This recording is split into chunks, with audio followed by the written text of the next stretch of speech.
Good evening. You're watching the late news on HKIBC. I'm Isabel Wong. And I'm Raymond Yeung. Here are tonight's top stories. 2 days before LegCo debate, fugitive billionaire Joseph Lau launches surprise challenge in court against extradition laws amendment bill. Lawmaker Ted Hui takes witness stand to defend against charges arising from allegedly snatching mobile phone from public officer. And comedian and political novice wins first round of Ukrainian presidential elections. Fugitive tycoon Joseph Lau has dropped a bombshell by launching a court challenge against the government's plans to change the city's extradition laws, just 2 days before the bill was to be debated in the Legislative Council. Lau, who was found guilty in a massive bribery scandal in Macau several years ago, asked the court to declare that any proposed changes to the extradition laws would not have retrospective effect. Isabel Wong reports. A day after thousands of protesters took to the streets to oppose the government's proposed change to the city's extradition laws, the controversial issue now faces a legal battle.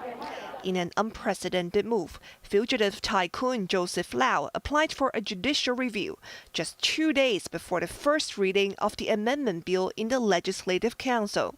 Lau is challenging the government's plan to transfer suspects to Taiwan, Macau, or the mainland on a case-by-case basis. Lau's lawyer said in a statement that they have applied for the judicial review in the High Court and sent a copy of the application to the Secretary for Justice. The billionaire is wanted in Macau since he was convicted of bribery and money laundering in 2014.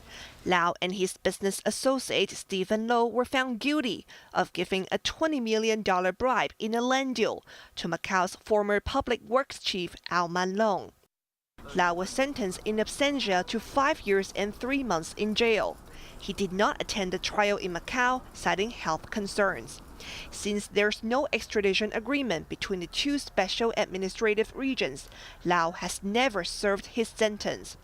Given his direct legal interest, Lau asked the High Court through his lawyers to declare that his surrender to Macau would contravene Hong Kong's Bill of Rights.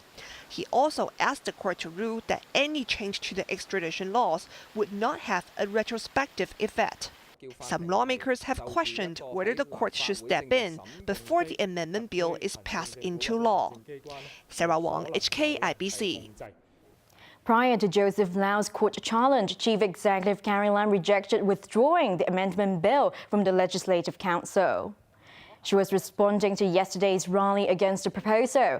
Lam insisted the changes were aimed at plugging existing legal loopholes. The chief executive also dismissed claims that the plan would open a backdoor for Beijing to extradite Hong Kongers to the mainland for trial. Lam wants LegCo to complete scrutiny of the bill as soon as possible due to a pending serious case. She was referring to the alleged murder of a Hong Kong woman in Taiwan.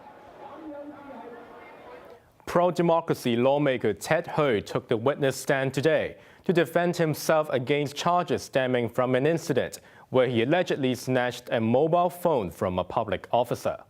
Hui said he grabbed the phone from the Security Bureau executive officer as he felt she was acting in a dodgy manner, leading him to believe that she was keeping tabs on him. Yupina reports. Lawmaker Ted Hui arrived at Eastern Court today to defend himself over the phone-snatching saga. The 36-year-old is accused of grabbing a phone from a Security Bureau executive officer outside a Legislative Council meeting room in April last year. The Democratic Party legislator has been charged with common assault, accessing a computer with criminal or dishonest intent, and obstructing a public officer from performing official duties. He has denied all the charges. Taking the witness stand, he said he had been aware of government officers tasked with keeping track of lawmakers' whereabouts at LegCo since he became a legislator. Hui claimed the female officer was obviously keeping tabs on him. The lawmaker called the alleged act ridiculous, saying he felt under pressure. Hui said he asked the officer several times what she was doing and what